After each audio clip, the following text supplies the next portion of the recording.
ભાઈ આખા ગુજરાતમાં જો ધારાસભ્યો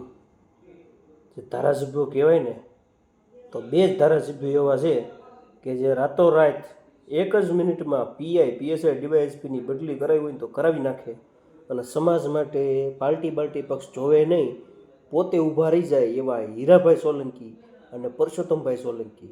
આ બે ધારાસભ્ય ગુજરાતના એવા વ્યક્તિઓ છે જે સમાજની વાત આવે ને એટલે પાર્ટી પક્ષ સાઈડમાં મૂકીને પહેલાં સમાજના બનીને રહેશે.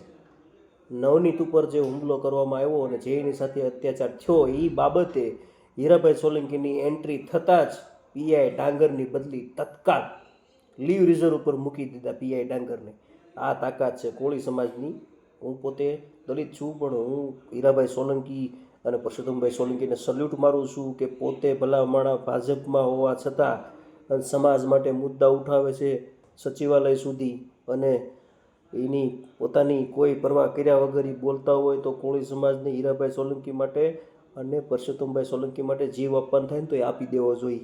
એક ધારાસભ્ય છે પણ છતાં એના કોઈ હોદ્દાની પરવા કર્યા વગર અથવા કોઈ પણ લાભ અને પોતાનું સ્વાર્થ જોઈએ વગર એ પોતે પગી જાય છે હરેક બનાવ બને ત્યાં કોળી સમાજની મદદમાં.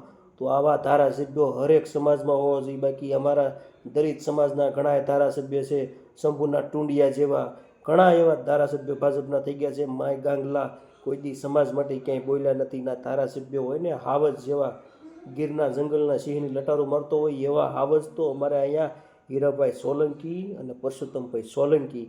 આને ધારાસભ્ય કહેવાય, આને નેતા કહેવાય. કોઈ દી પ્રસાર કરવા નથી ગયા એવા ધારાસભ્ય છે. જય કોળી સમાજ, જય ભીમ.